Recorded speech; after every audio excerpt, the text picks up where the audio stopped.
Justement, on va revenir sur les évolutions. Donc, la logistique c'est dans ton titre, hein, tu as grandement participé à la transformation de cette logistique magasin. Je te propose qu'on l'aborde sous 3 axes: l'excellence opérationnelle, la digitalisation et l'engagement humain.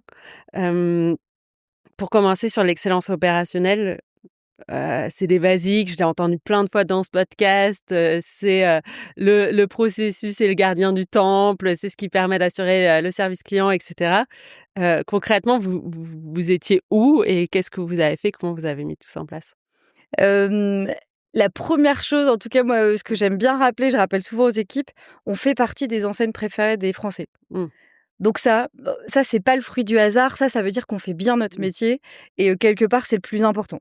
Ouais. En fait, garder ce titre-là, on le revendique avec fierté, c'est hyper important et si on se penche sur l'excellence opérationnelle, un exemple hyper concret, il y a 6-7 ans, notre tenue de promesse, donc quand on s'engageait sur un délai client, est-ce qu'on le respectait? On arrivait à répondre à cette question, mais de façon assez approximative. Mmh mh.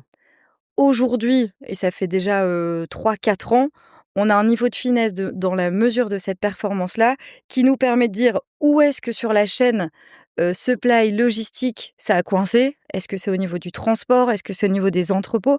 Est-ce que c'est au niveau du magasin, au niveau de nos fournisseurs? Enfin, pour pouvoir agir, corriger et progresser en continu.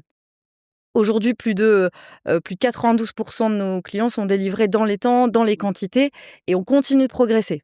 On a ce vrai enjeu-là parce que la magie de Leroy Merlin aussi, c'est que dans une commande, on peut retrouver une paroi de douche à côté d'une ampoule. Oui.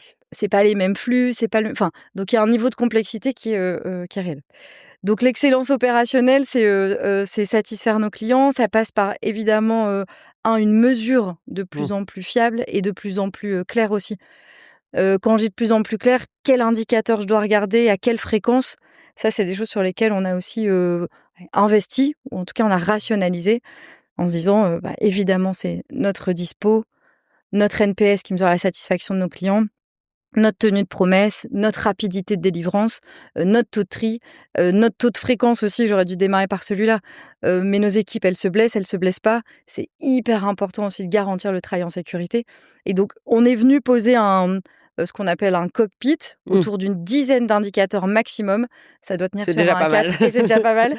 Ça doit et on essaie d'en éliminer petit à petit, mais ça doit tenir sur un A4 et nous dire: est-ce qu'on fait bien ou est-ce qu'on fait pas bien notre boulot, quoi? Ouais.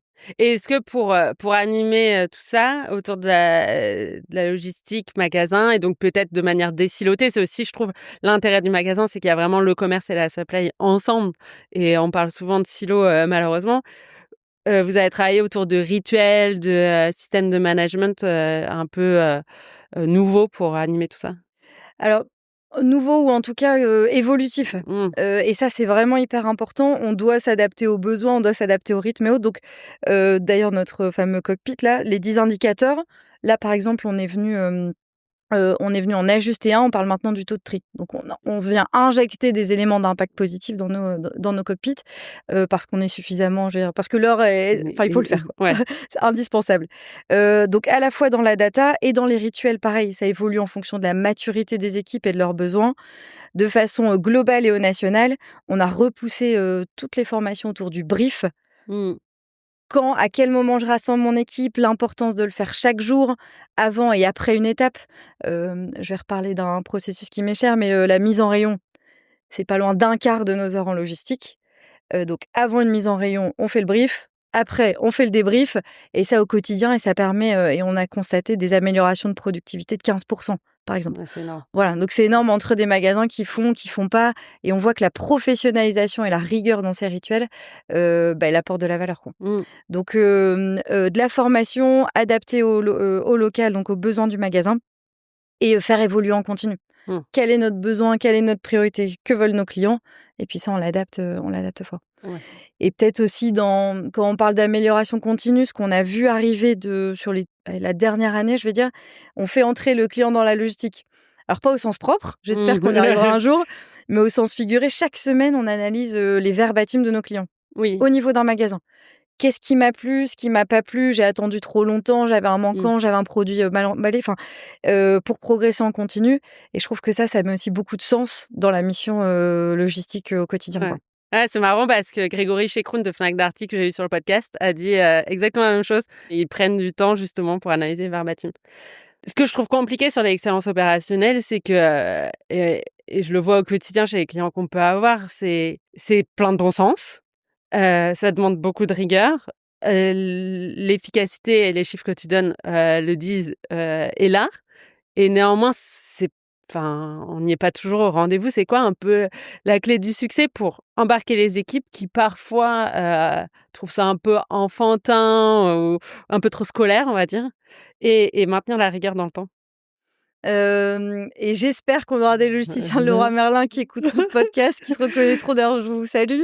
Mais moi, j'aime bien dire la différence entre le bon et le meilleur, c'est que le meilleur, il est bon tous les jours. Mmh. En fait, la logistique et moi, ce qui a fait que j'ai fait ce choix-là, je trouve la noblesse du métier, c'est que c'est un métier plutôt de l'ombre, au service des autres, indispensable à satisfaire un client. Et à nouveau, la noblesse du métier, c'est de bien le faire, mais chaque jour. Donc ça, tu l'as très bien dit, c'est jamais acquis. Ça demande une rigueur, un engagement, un investissement au quotidien. Et dans les bonnes recettes, en tout cas moi celle que je prône, et ça fait 3 ans que je mets beaucoup d'énergie dessus, c'est par le sens, c'est en investissant les équipes, c'est en faisant la différence sur l'humain qu'on y arrivera. Et énorme pan de fierté, ça fait 24 mois qu'en continu, l'ensemble de nos indicateurs opérationnels progressent. Tous. Oui. Donc ça, quand les pentes vont dans le bon sens, voilà, c'est que ça marche. Ça facilite l'engagement. C'est qu'il y a des recettes qui payent bien. Et aussi un élément hyper fort, notre turnover en logistique magasin a baissé de 3 points là, cette année. Donc ça, c'est un gage aussi d'engagement, c'est un gage, ça montre que les équipes restent. Donc la clé du succès, c'est les équipes. Avec ce podcast, j'ai envie de rassembler une véritable communauté de professionnels qui apprennent les uns des autres. Alors dites-moi, qui aimeriez-vous entendre ici? Qui pourrait partager une perspective enrichissante? Écrivez-moi sur LinkedIn pour en parler. Si vous l'avez apprécié, pensez à le partager autour de vous, à le noter 5 étoiles sur votre plateforme de podcast et à vous abonner. D'ici là, prenez soin de votre supply chain et à très vite.